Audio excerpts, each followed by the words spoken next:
Hi guys, welcome to our live Facebook chat with Edward Kitsis and Adam Horowitz, two very busy gentlemen. I'm Eric Goldman. I'm the executive editor of IGN TV at IGN.com. We're going to talk about two shows this hour. We're going to talk about Once Upon a Time and Tron Uprising, starting out with Once Upon a Time in the first half. So before we get to questions, guys, we're going to jump right in. We've got a exclusive first look clip for you from the season finale of Once Upon a Time, which is airing this Friday. So let's watch that clip first. Sunday, sorry. Henry, can you hear me? Come on, Henry, wake up, please. Come on, Henry, come on, you can do it. No, I am not going anywhere. Henry. There's no pupil response. What happened? Did he fall? Hit his head? He ate this. I think it's poison. His airway's clear. Involvement? Any convulsing or disorientation? He took a bite of this and then he just collapsed. So run the test for arsenic or bleach or Drano or whatever could have done this to him. The boy is showing no symptoms that would suggest neurotoxin, so whatever's going on, this is not the culprit. But what else could it be? I don't know. That's what I'm trying to find out. He's gonna be okay though, right? Right now, we just need to stabilize him, because he's slipping away.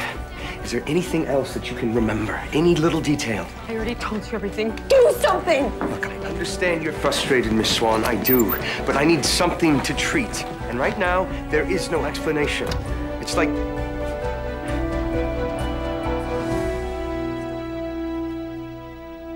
like magic.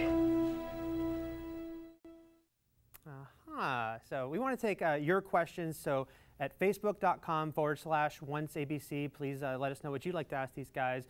But let me start off asking about that clip we just saw. Obviously, Emma, all season, she has not been a believer. Are we finally seeing here the acceptance? You gotta watch the episode. Yeah, I would say that, you know, she's been very frustrating in her belief, but I think, you know, Henry has finally pulled the nuclear option, and, you know, I think that question will get answered this weekend. Yeah, I mean, she's been tested all season in many ways, and this is probably the most intense test yet. And with Henry, you know, was it just, you know, you decided that what would it be, what would he decide to do that would finally make her take that leap and putting his own life in jeopardy? Well, I mean, I think part of it was finding, you know, like Henry is so desperate, he was kind of taking for him the ultimate kind of act of faith and, you know, and taking a big risk. Mm-hmm. Well, let me take our first question here. We've got one from Barbara, and you know, she asks you, wanting to go a little bit back to the beginning, what inspired you to create such a fantastic show?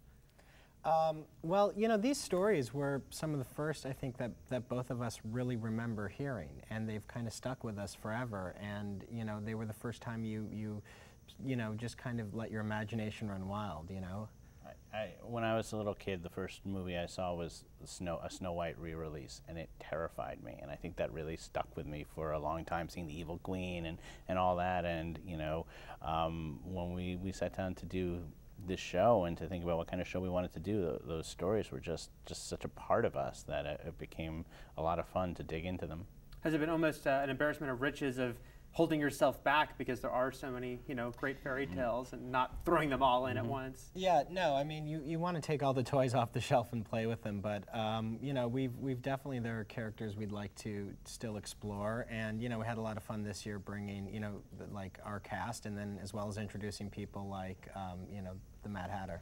Yeah, I mean, one of the joys in writing this show is the mashup, which is throwing, you know, Little Red Riding Hood together with Snow White and seeing what happens. We have our next question here. It's from Charlene, and she asks, whatever happened to Maleficent? That's a good question, That is a Charlene. good question. I think you should watch this weekend. Watch this weekend. You know, you mentioned the Mad Hatter, which is, I think, a great addition to the show. You know, is that one of those where you do have to kind of think about, like, what's the right time and what is the right way to bring in a character like that? I mean, we knew very early on we wanted to do an episode where we would see the Mad Hatter, where we'd be able to go into that world, and it's exactly as you say. It's finding what feels like the right time in the season and the right way to introduce another toy to put on the playing field. We did see the Mad Hatter last week's episode. I don't know if you can say, might we see him again in the finale? I would say that he will be making an appearance this weekend. Gotcha. So we have next question here. It's from Amanda, and I was going to ask you about this if she didn't. She asked about, there's a huge fan following for Rumpelstiltskin and Belle. Will we be seeing any more episodes with the two of them? Well, we'll be seeing it. There's one episode left, so I would be very disappointed as a fan if they didn't make an appearance in it. Yes, it would be quite disappointing. Yeah. That is one of those things where, you know, you were kind of taking a leap there because you were making a big change from Beauty and the Beast by taking Rumpelstiltskin and making him the Beast character. And not only did it go over well, but yes, I've seen that as one of the most popular elements with fans. Is it just, you know, a great surprise to you when you put something out there and people connect with it like that? You know, because the whole idea is we never wanted to retell the stories. We were much more interested in telling our version of them or telling you the missing blanks, but you're always worried that people will reject it. They'll reject your version of it, and you know, I think we were very excited when people like that. It was incredibly gratifying to get that kind of response, and we're very fortunate to have the cast that we do have, and for Rumple and Belle having Robert Carlyle and Emily DeRavin do those parts was just amazing to watch them bring it to life. Got a next fan question here from Esther. She asks, can you speculate on any characters that will be introduced in season 2? And I know this comes up a lot because everyone wants to see so many fairy tale characters.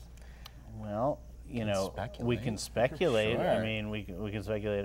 Look, we don't want to ruin any surprises, but you know, we've got characters on the show who we love and continue to want to explore, and you know, there's always always new players you might have some fun seeing them bounce off of. Okay, we got the next question here. Another Lauren asks, will we ever see flashbacks from Emma's childhood? Well, we kind of saw one. We saw our first little snippet, baby Emma in her crib. So there's always a very intriguing idea. There's always room for more.